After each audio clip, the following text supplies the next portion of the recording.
میں عیش و عشرت کی زندگی بسر کرنا تجھے دھوکے میں نہ ڈالے۔ متاع قلیل، یہ تو تھوڑا سا فائدہ ہے۔ ثم مأواہم جہنم، پھر ان کا ٹھکانہ جہنم ہوگا۔ وبئس المہاد، اور وہ بہت بری جگہ ہے۔ لیکن الذین اتقوا، لیکن وہ لوگ جنہوں نے تقوی اختیار کیا، ربہم، اپنے رب کا، لہم جنات تجری، ان کے لیے جنت ہوگی۔ جو اللہ سے ڈر گیا، اپنے رب سے ڈر گیا، ان کے لیے جنت ہوگی۔ تجری من تحتها الانہار، جس کے نیچے سے نہریں بہتی ہیں۔ خالدین فیہا، ہمیشہ رہیں گے اس میں۔ نزلا من عند اللہ، یہ مہمانی ہوگی اللہ کی طرف سے۔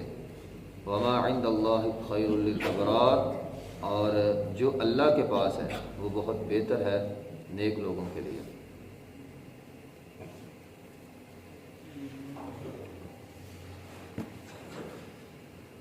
لا یغرنک تقلب الذین کفروا فی البلاد، یہاں اس آیت کے اندر اللہ تعالیٰ نے دنیا کی حقیقت بیان کی ہے۔ دنیا کی زندگی عارضی ہے جو اللہ رب العزت نے کافروں کو دے دی ہے۔ جنت ہمیشہ کے لیے ہے جو اللہ تعالیٰ نے مومنوں کو عطا کی ہے۔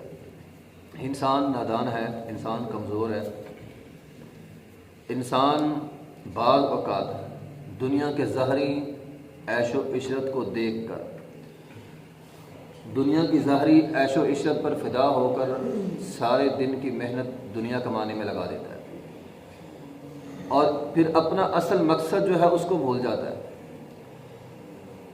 دنیا عارضی ہے بالکل، اس کے جتنے بھی فائدے ہیں سارے عارضی، اسی لیے اللہ تعالیٰ نے دنیا کافروں کو دے دی ہے۔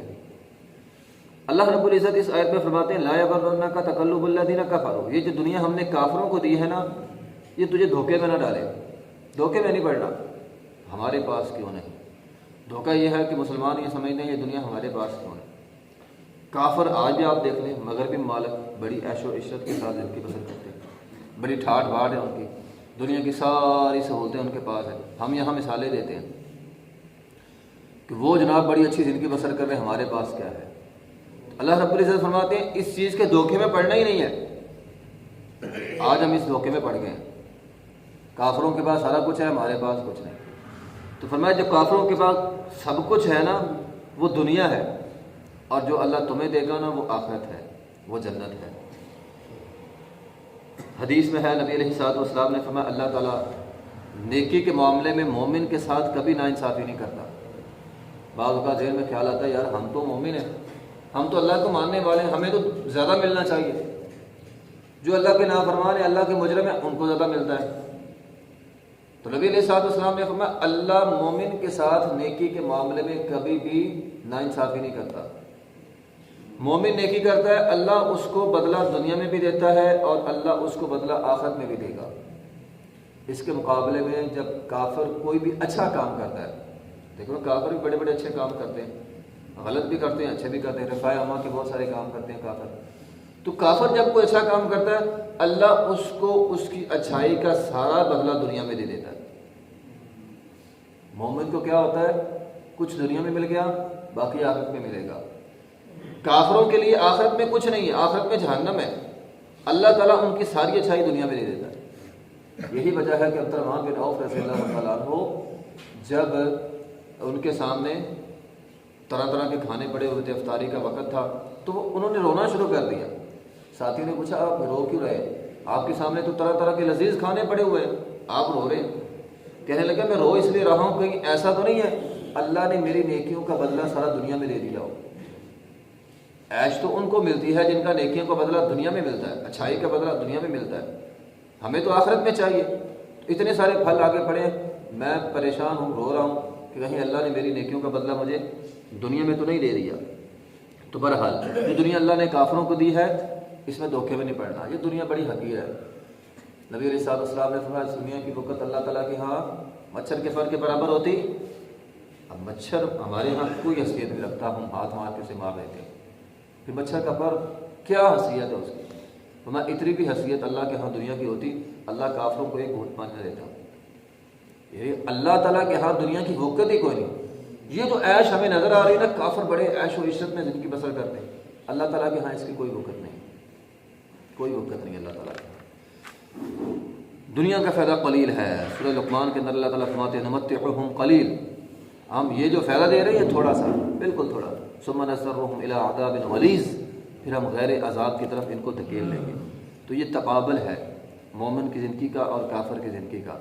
اللہ رب العزت نے ایک اور مقام پہ سورہ قصص میں فرمایا افمن وعدناہ وعدا حسنا فہو لاقیہ، ایک بندے کو اللہ تعالیٰ نے اچھا وعدہ کیا، جنت کا وعدہ کیا، جسے جنت کا وعدہ کیا ہے کہ متعناہ متاع الحیات الدنیا، وہ دنیا ایک بندے کو اللہ تعالیٰ نے ساری دنیا دے دی، ایک بندے کو جنت دے دی، دونوں کا برابر نہیں ہے.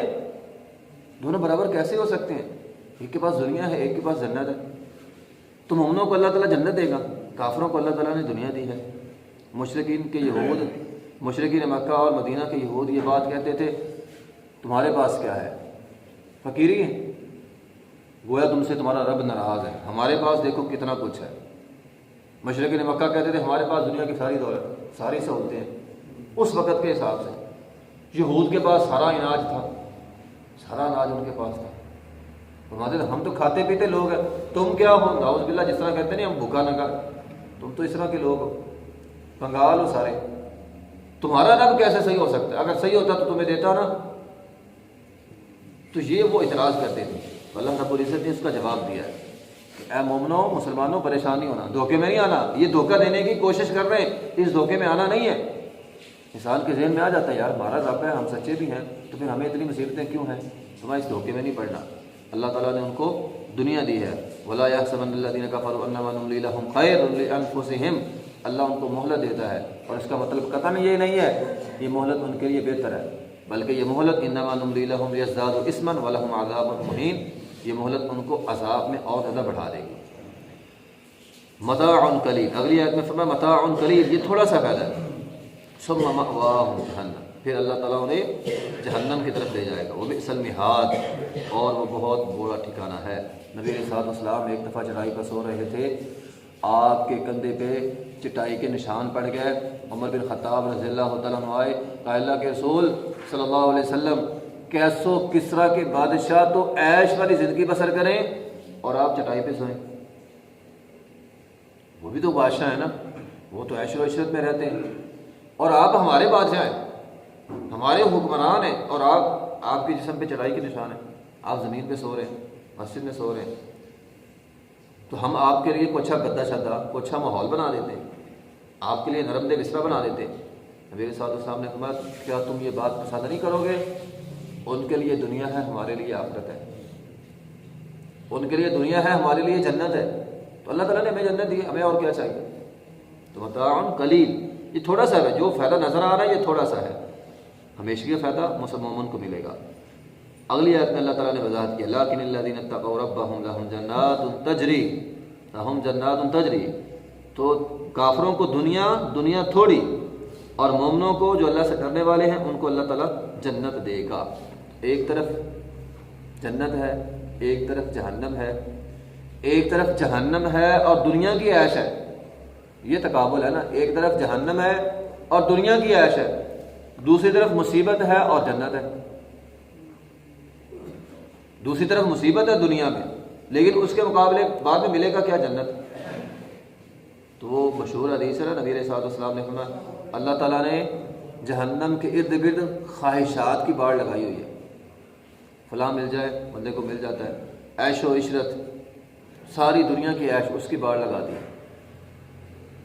فرمایا اگر اس دنیا میں کھو گئے تو بالآخر جہنم کے گڑھے میں گر جاؤ گے. اور جنت کے ارد گرد مصیبتیں ہیں، پریشانیاں ہیں، دکھ ہیں، دکھوں کے کانٹے ہیں. فرمایا اگر یہ دکھ برداشت کر لو گے تو پھر جنت میں چلے جاؤ گے. تو ایک طرف جہنم ہے اور عیش، دوسری طرف آزمائشیں ہیں اور جنت ہے. اللہ رب العزت نے قرآن مجید کے اندر فرمایا ان ھذا لہو الفوز العظیم لمثل ھذا فلیعمل العاملون اذلک خیر نزلا ام شجرۃ الزقوم. یہاں بھی ہے جنات تجری من تحتها الانہار خالدین فیہا نزلا من عند اللہ. ایک طرف اللہ کی مہمانی ہے، ایک طرف زقوم کا درخت ہے. انتخاب تم نے کرنا ہے، تمہاری مرضی ہے. اللہ نے ہم پر چھوڑ دیا، ہمیں آزاد کر دیا، ہمیں چھوڑ دیا. یا تو دنیا کی عیش لے لو یا اللہ کی مہمانی لے لو. ایک یہودی عالم نبی علیہ الصلوۃ والسلام کے پاس آیا، اس نے آ کر نبی علیہ الصلوۃ والسلام سے چند سوال کیے. سوال اس کے کافی سارے تھے. ایک سوال یہ بھی تھا کہ جب اللہ تعالیٰ قرآن میں فرماتے ہیں کہ ہم آسمان اور زمین کو بدل دیں گے تو لوگ کہاں ہوں گے؟ نبی علیہ السلام نے فرمایا پل صراط کے پاس اندھیرے میں ہوں گے۔ پھر اس نے ایک سوال یہ بھی کیا کہ پل صراط سے سب سے پہلے کون گزرے گا؟ آپ علیہ السلام نے فرمایا مہاجرین اور فقراء، غریب لوگ سب سے پہلے پل صراط سے گزریں گے۔ پھر اس نے انہیں سوالوں میں ایک سوال یہ بھی کیا تھا جنت میں مہمانی کس چیز کی ہوگی؟ یہ جو ہے نا نزلا من عند اللہ، اللہ تعالیٰ کے ہاں جو مہمانی ہے وہ کس چیز کی ہوگی؟ نبی علیہ السلام نے فرمایا اللہ تعالیٰ جنتیوں کو سب سے پہلا کھانا جو جنت میں عطا کرے گا وہ مچھلی کا جگر ہوگا، سب کو ملے گا۔ اس نے کہا جی دوسرا کھانا کون سا ہوگا؟ نبی علیہ السلام نے فرمایا جنت کا بیل، گائے جنت کی ہے، وہ جنت میں چل رہی ہے، اللہ تعالیٰ اس کو ذبح کرے گا اور اس کے گوشت کے ساتھ ہمارا دوسرا کھانا ہوگا۔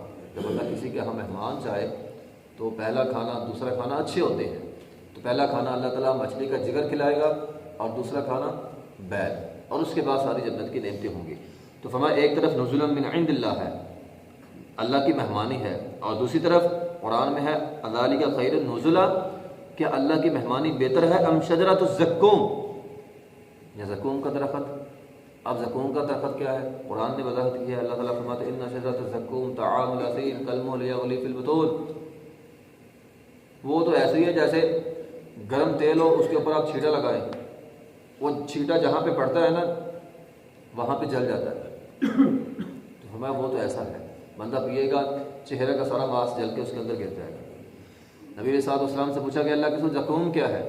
آپ علیہ السلام نے فرمایا اگر تم نے زقوم کا اندازہ لگانا ہے تو اس بات سے لگا سکتے ہو لو ان قطرہ، زقوم کا ایک قطرہ من الزقوم قطرت فی دار الدنیا، اگر دنیا کے اندر گرا دیا جائے، جو جہنم میں زقوم کا درخت ہے اس کا ایک قطرہ اگر دنیا میں گرا دیا جائے تو دنیا کا سارا اناج ہی ختم ہو جائے، سارا اناج، کوئی سبزہ، سارا سبزہ ختم، ساری فصلیں ختم، سارا اناج ختم، سارا کچھ ختم ہو جائے۔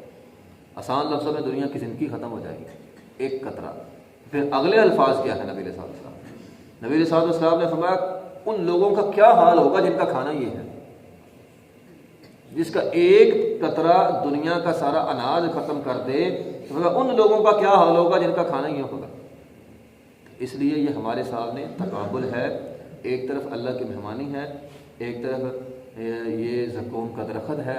تو بعض اوقات بعض لوگ بندہ سمجھتا ہے یار فلاں کو اتنا مل گیا، اتنا مل گیا، اور جس کو پھر مل بھی جاتا ہے، ہمارے یہاں یہ بھی مسئلہ ہے، جس کو کچھ مل بھی جائے وہ سمجھتا ہے اب میرے لیے سارے کام جائز ہو گئے۔ ہمارے ہاں تو کسی کو دولت مل جائے، گھروں میں عورتوں کا پردہ ختم ہو جاتا ہے، سلوار ٹخنوں سے نیچی ہو جاتی ہے، اگر اس نے داڑھی رکھی ہو داڑھی صاف کروا دیتا ہے، نمازیں چھوڑ دیتا ہے، وہ یہ سمجھ لیتا ہے مجھے تو اللہ راضی ہو گیا۔